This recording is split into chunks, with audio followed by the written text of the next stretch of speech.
Hello, and thank you for joining us today for this webinar on increasing advanced literacy skills among at-risk English language learners, which was produced in cooperation with the Office of English Language Learners and Student Supports within the New York City Department of Education.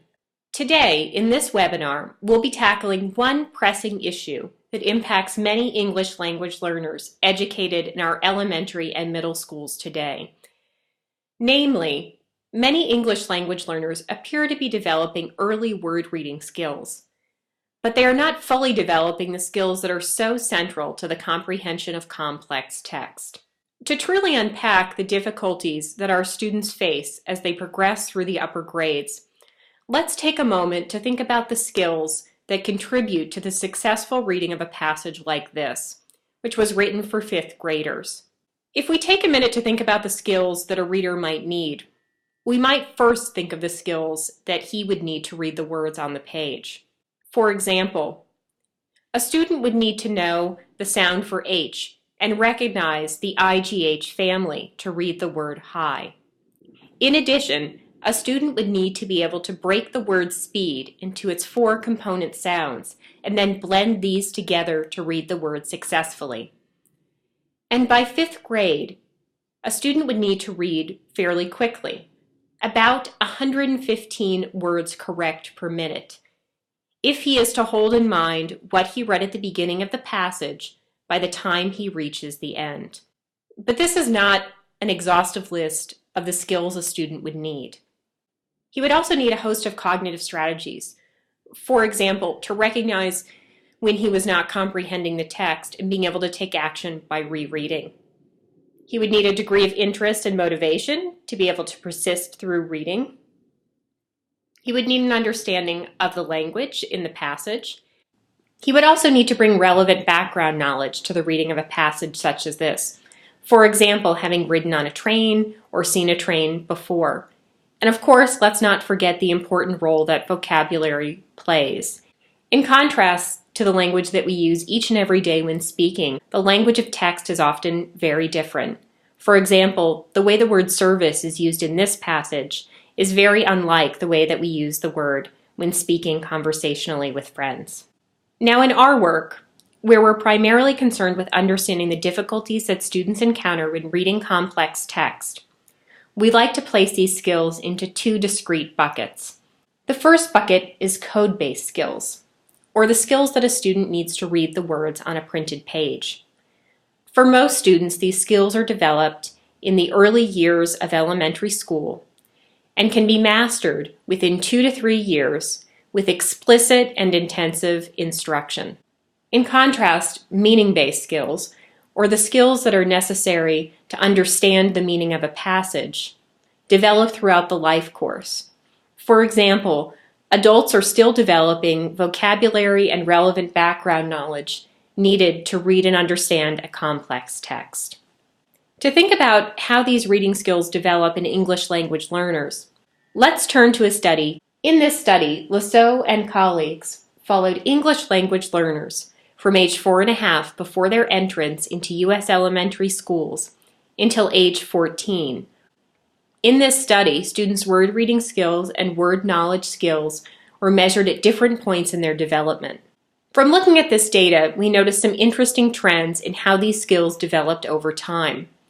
The first trend that we might notice, students' word reading skills developed at a rate that approached and then exceeded the national average.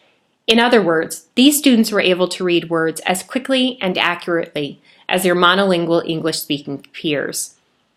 In contrast, their word knowledge skills or vocabulary skills never exceeded the 30th percentile. Thus, there was a gap between their ability to read words and their ability to understand the meaning of the words that they were encountering in text. Now, you may be thinking, perhaps these students were good candidates for special education. However, I want to be clear that these students were not good candidates for special education.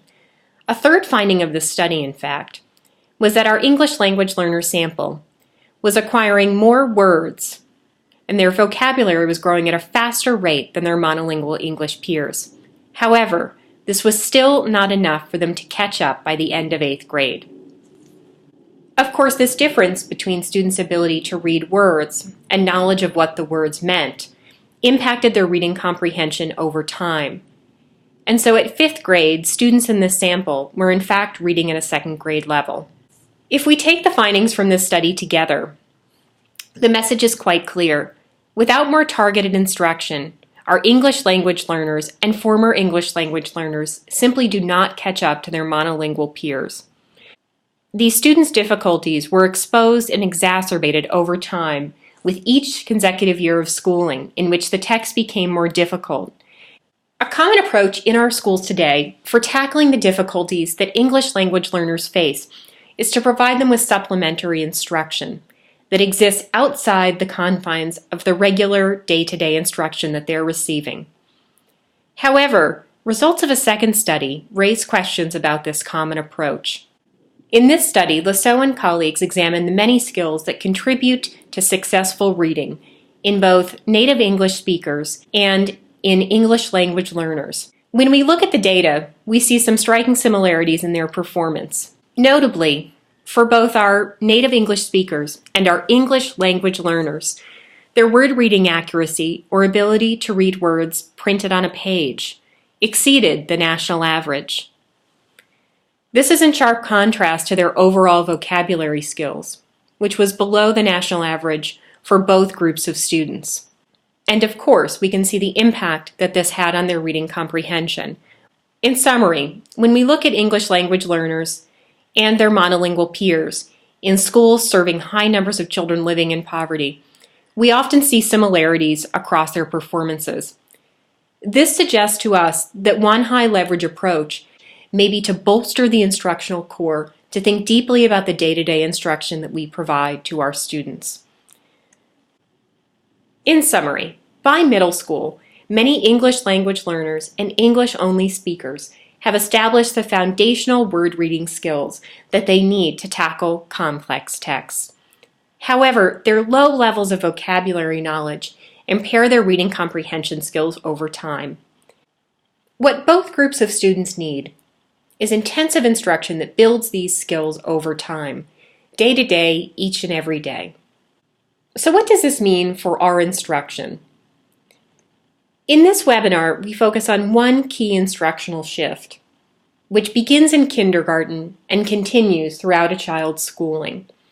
And that is that while we have tended to focus primarily on developing early word reading skills, the research increasingly tells us that there is a need to develop both word reading skills and comprehension skills from the earliest grades. This is a process that begins in kindergarten and continues well into high school.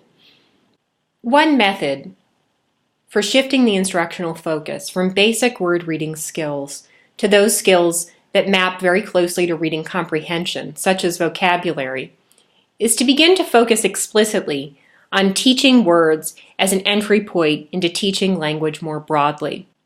Therefore, in this webinar, we place particular emphasis on exemplary practices regarding academic vocabulary instruction. And so, how do we teach academic vocabulary to promote comprehension skill? In this webinar, we suggest that there are a few ways to think about this. The first is to focus on teaching high-utility academic vocabulary words. In other words, those words that we anticipate will appear again and again in text, not only within a single unit, but throughout a child's schooling career. These are the words that we ought to teach because they are so fundamental to comprehension, both across texts and classrooms. Another aspect of high-quality vocabulary instruction is that it targets depth of word knowledge. While there is a tendency to teach many words on a surface level, the research increasingly tells us that, in fact, targeting depth of word knowledge, teaching a few words and teaching them very deeply, is a more high-impact approach. This instruction often includes direct instruction in word learning and in word learning strategies, something that I'll discuss later in this webinar. And finally, this instruction is anchored in text and includes multiple planned exposures to the target words to allow students ample time to learn them. So let's begin by thinking about what it means to know a word. So often when we're teaching word knowledge, We're attempting to take students from having no knowledge of a word to having rich, decontextualized knowledge of a word meaning and its relationship to other words. In summary, we're taking students from having simply a label to having a concept of a word, a much broader understanding. So let's think of the word conflict. We may have a general sense of what this word means when we first encounter it. We know that it has to do with having a fight or an argument. Perhaps we've encountered this word first in a passage discussing the conflict in Iraq. And so at this point, we may think that the word only refers quite narrowly to a conflict in Iraq.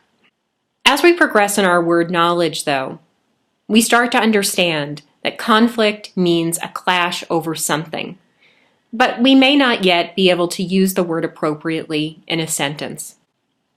Finally, in the last stage of word knowledge, we have a good sense of the word and its relationship to other words. We can use it as a noun and as a verb. And we can understand our teacher when she says to us that she's having a conflict over whether or not to give a test. While we often think of word knowledge as a binary, we have it or we don't, increasingly we're starting to understand that in fact word knowledge exists in levels, and the goal of good vocabulary instruction is to move students progressively into deeper levels of word knowledge. In this presentation, we highlight 4 key elements of academic vocabulary teaching that are associated with high-quality instruction. The first of those elements is that we should begin with engaging text that presents complex ideas using the target words. We view text as so fundamental because it provides a platform for discussing big concepts. One of the reasons that we suggest text is so fundamentally important is that research indicates that even college-educated adults rarely use the academic language that appears in text when speaking to one another orally. This suggests to us that academic text is the most authentic way to expose children to this language, and it is the forum where we're going to find the most advanced language in our classrooms. A second element of high-quality vocabulary teaching is that we provide multiple opportunities to be exposed to and to use the target words. You may be wondering what this development of word knowledge looks like over time. And here's an example. Of course, this was a 9-day cycle that was designed to build up knowledge of a word piece by piece. On day 1, a student might spend time thinking about how to spell the word, learning what the word looks like and what it sounds like. On day 2, students might be called upon to make connections between their prior knowledge and the word's meaning, and also to think about the word's dictionary definition. On day 3, students might be thinking about the meaning of a word within an article and how to use it to talk about an article. On day 4, students might think of the multiple meanings of a word and how to represent its meaning graphically. And on day 5 and 6, students might think of the different parts of a word and also the different forms that a word takes and how they are used. On day 7, a student might be asked to think about the meaning of the word in different contexts and how to use the word to talk and write about a new topic. And finally, on days 8 and 9, a student may be asked to use the word in extended writing, which is one of the most challenging tasks because it requires transfer of vocabulary knowledge. A third aspect of high-quality vocabulary instruction is that it teaches strategies for word learning. One way that we can support students' continued word learning is by teaching morphology, or teaching students the underlying structures of words as combinations of units that are meaningful. For example, let's take the word depersonify. While we all know the word person, you might teach students that the word de can mean opposite of, and that ify means to make. With this knowledge in hand, students are able to tackle new, novel words that contain these similar prefixes and suffixes. Finally, the fourth element of strong vocabulary teaching involves engaging students in using the words in authentic ways for writing, discussing, and debating, bringing students back to the big ideas that guide the unit and engaging them in thoughtful language production. Bringing all these elements together, strong academic vocabulary instruction is much broader than teaching single words and their meanings. It's in fact about moving students through a process in which they learn to use the language for their own purposes. This instruction begins with a high-quality academic text that contains a series of high-utility academic words. It targets depth of word knowledge through multiple planned opportunities to discuss and to use the words. It promotes continued word learning by teaching strategies for making sense of new unfamiliar words encountered in text. And it reinforces language development and critical thinking through writing, debating, and continued reading. We thank you for your time today and hope that some of these strategies can be implemented in your classrooms.